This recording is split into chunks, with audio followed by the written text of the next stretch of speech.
A paz, meus irmãos, chegamos na metade do livro de Gênesis, o capítulo 25 desse estudo que estamos fazendo.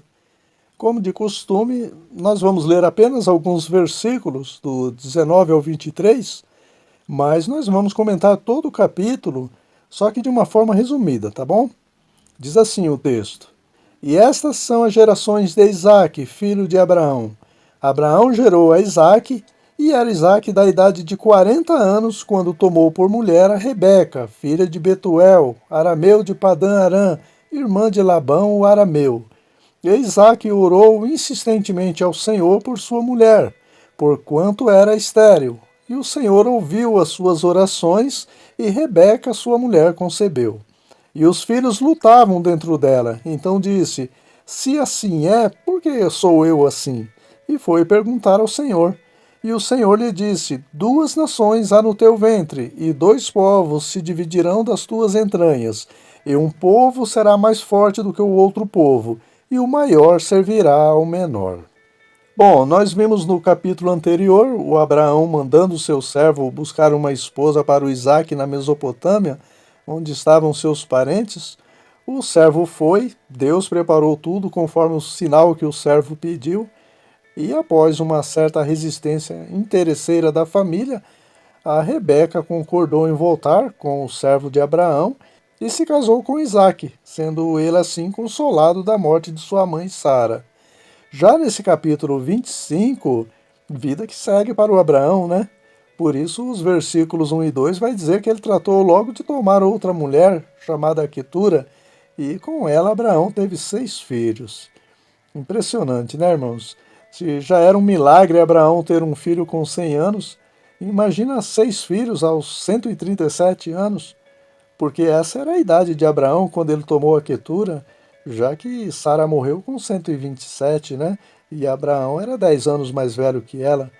Então Abraão tinha no mínimo 137 anos quando teve mais 6 filhos, confirmando assim o que o apóstolo Paulo disse em Efésios capítulo 3, versículo 20, que Deus é poderoso para fazer infinitamente mais além do que pedimos ou pensamos, né? Outro ponto importante está nos versículos 5 e 6. O texto diz que Abraão deu tudo o que tinha para o Isaque, e para os filhos que ele teve com suas concubinas, ele deu apenas alguns presentes e os despediu, né? Como assim concubinas, irmão? No plural, Abraão não tinha só uma concubina, a Agar? O que acontece, irmãos? Tem duas versões bíblicas, a Almeida Revista e Corrigida e a Almeida Corrigida Fiel, que diz no versículo 1: E Abraão tomou outra mulher e o seu nome era Quetura. Já a NVI e a nova tradução da linguagem de hoje diz que Abraão casou-se com outra mulher chamada Quetura.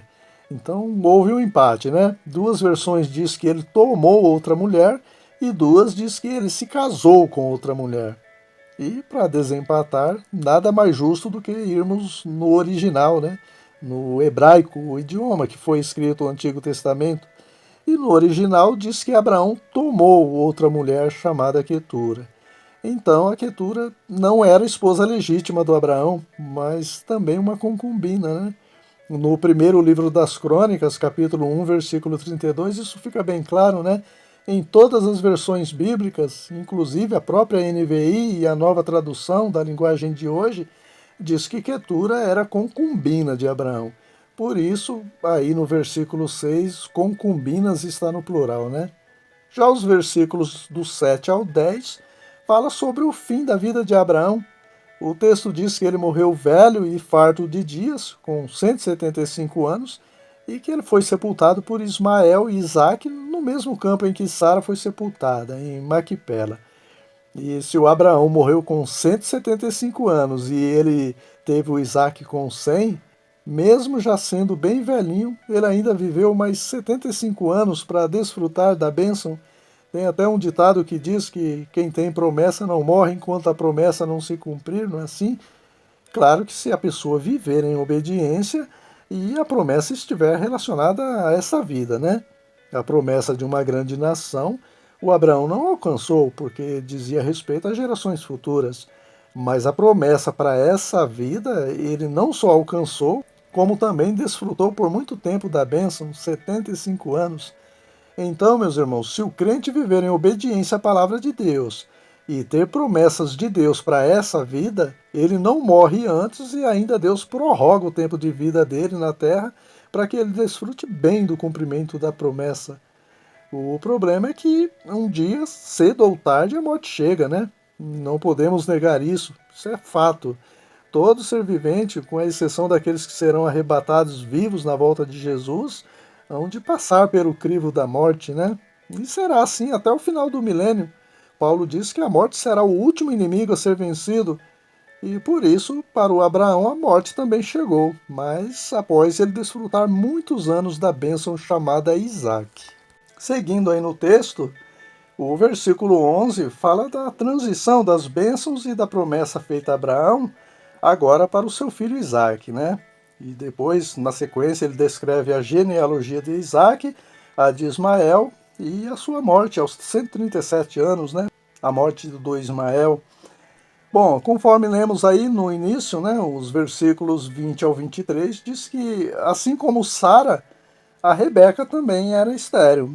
O Isaac casou com Rebeca aos 40 anos e só foi conseguir gerar filhos com ela aos 60. Foram 20 anos de oração e espera em Deus. E como a gestação estava um pouco conturbada, né, Rebeca buscou em Deus a explicação do porquê o bebê se movimentava tanto no seu ventre, né?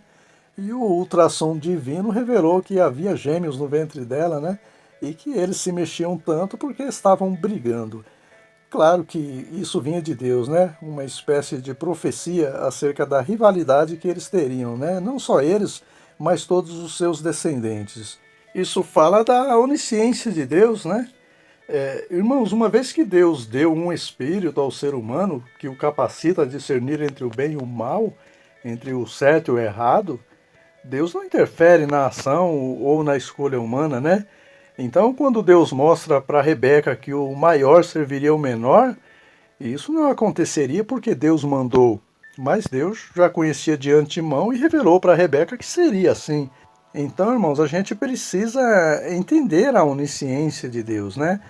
Da mesma forma, quando em Malaquias capítulo 1, versículo 2 e 3, Deus diz que amou a Jacó e aborreceu a Esaú, não é algo pessoal, né? Deus ama todo pecador igualmente, sem distinção e incondicionalmente, né? Mas ele repudia o pecado. Deus estava então se referindo às atitudes de Jacó e de Esaú. Deus aborreceu as atitudes de Esaú e amou a atitude de Jacó, de valorizar as coisas espirituais. Do mesmo jeito que lá no início desse estudo nós vimos Deus falando para o Caim que haveria aceitação para ele se ele fizesse o bem, certamente haveria aceitação para o Esaú como primogênito se ele também fizesse o bem, se ele valorizasse as bênçãos espirituais, né? Deus é imparcial. No versículo 25 eles nasceram, né? Esaú nasceu primeiro, por frações de segundos, né? E Jacó veio agarrado no seu calcanhar. Por isso ele recebeu esse nome, Jacó, que significa aquele que agarra. Já o Esaú recebeu esse nome por ele ser peludo, né? Esse é o significado do seu nome. Naquela época, os nomes eram dados de acordo com a circunstância ou alguma profecia, né? Mas o fato é que o Esaú seria o primogênito legítimo e desfrutaria de todos os privilégios de um primogênito, né? Que era substituir o pai como líder na sua ausência, né? Receber porção dobrada da herança. E o principal, algo que nem o próprio Esaú sabia, que ele faria parte da genealogia de Jesus, né? Não fosse a besteira que ele fez. O texto diz que o Esaú era habilidoso e perito em caça, enquanto que o Jacó era mais reservado, né? Alguém mais simples, mais caseiro. E isso levou seus pais a também cometerem um erro que acontece em muitas famílias, irmãos. A preferência de um ou outro filho, né? Certamente isso acarreta problemas futuramente, né? Lá em Provérbios, capítulo 10, versículo 22, diz que as bênçãos do Senhor enriquecem e não acrescentam dores, né? Essas dores se referem aos problemas, né? Quando elas vêm, é devido à nossa falta de vigilância, né? O Isaac amava mais o Esaú, porque ele era perito na caça, e a caça era o que o Isaac mais gostava. Já a Rebeca amava mais o Jacó por ele estar sempre presente com ela, por ele ser do lar. E qual foi a besteira que o Esaú cometeu? Foi vender o seu direito de primogenitura para o Jacó por um guisado, né? Um ensopado vermelho. Daí o nome Edom, que significa vermelho, né? De onde vêm os edomitas, que são os descendentes do Esaú. O que aconteceu, irmãos? Eu acredito que os irmãos conhecem a história, né? Um certo dia o Esaú chegou morrendo de fome. O Jacó rapidinho propôs a troca, né? Um guisado saboroso pela primogenitura. E o Esaú, sem pensar duas vezes, prontamente aceitou, né? Afinal, nas suas palavras, né? Do que adianta a primogenitura se ele estava prestes a morrer de fome? Irmãos, quando Jesus disse para a mulher samaritana que quem bebesse da água do poço tornaria a ter sede, e quem bebesse da água que Jesus dá jamais terá sede, que ela se fará uma fonte a jorrar para a vida eterna, Jesus estava falando no sentido espiritual, né? E esse princípio se aplica aqui com Esaú. Ele priorizou o pão que perece, sendo que ele tornaria a ter fome, e desprezou o pão que permanece para a vida eterna, as bênçãos espirituais. Será que vale a pena trocar algo eterno por algo efêmero, passageiro? Certamente não. Quantos crentes hoje que trocam a ceia do Senhor, algo com um significado espiritual muito grande, né?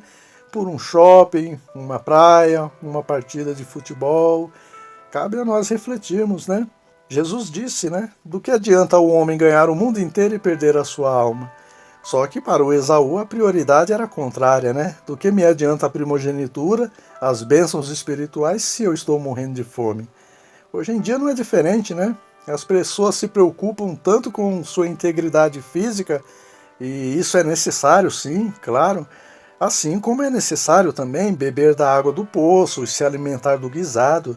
Mas o problema é fazer tudo isso sem se preocupar com a vida espiritual, com a integridade da alma, né? Às vezes a pessoa coloca grades nas portas, nas janelas da casa, concertinas nos muros, câmeras para todo lado para inibir o ladrão, mas não coloca grades e nem câmeras na porta do coração para vigiar a fim do pecado não entrar, né? Irmãos, pela lógica, era para o Esaú ser mais esperto que o Jacó, né? Já que ele era o mais velho e habilidoso, perito na caça, enquanto que o Jacó era mais caseiro. Até os cachorros são assim, né? Já perceberam? Os cachorros de rua são mais espertos que os domésticos, né? Tem cachorro de rua que atravessa até na faixa de pedestre, né? Já vi isso acontecer, enquanto que o doméstico, se escapar pelo portão, ele vai ficar perdidinho, né? E se não morrer atropelado, ele nunca mais acha o rumo de casa, né? Isso era para acontecer com o Esaú e o Jacó. Mas por que não aconteceu, irmãos? Porque a questão é espiritual. E aquilo que é espiritual é muito diferente, né? É o inverso do natural. O mais esperto não é o grande cientista incrédulo, mas o indouto crente. E se a questão é espiritual, há influência espiritual também, né? Notem que o Jacó, com astúcia, ele se aproveitou da fraqueza do Esaú para tomar dele a primogenitura. E da mesma forma, o diabo também, astuto como ele vai trabalhar no ponto fraco do crente, né? Aquele que ele tinha no mundo, para tentar tomar dele a coroa da vida eterna. Ele tentou fazer isso com o apóstolo Paulo. Quando Paulo saiu para a oração, veio uma jovem com espírito de adivinhação, usada pelo diabo, elogiando Paulo e Silas como servos do Deus Altíssimo. Tinha tudo para ser de Deus, porque eles eram mesmo servos do Deus Altíssimo. Só que o diabo, astuto como ele é, estava tentando agir na fraqueza de Paulo, né? Que ele tinha lá no mundo, a soberba de se achar melhor que todos, irrepreensível. Por isso que Jesus também não tirou o espinho da carne de Paulo, uma fraqueza dele, né? Para que ele não se ensoberbecesse, né? Com a experiência que teve de ser arrebatado no paraíso e ter visto coisas inefáveis. Paulo teve discernimento que aquilo não era de Deus e expulsou o demônio da vida daquela jovem.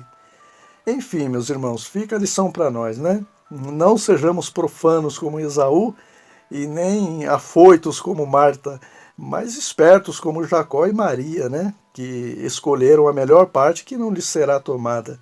Irmãos, não troquem aquilo que é espiritual e eterno por algo que é momentâneo. Com certeza não compensa. Então, guarda o que tu tens, para que ninguém tome a tua coroa, a coroa da vida eterna. Amém, meus irmãos? Concluímos assim esse capítulo 25 do livro de Gênesis. Querendo Deus, no próximo vídeo estaremos refletindo no capítulo 26. Deus abençoe a todos e até lá.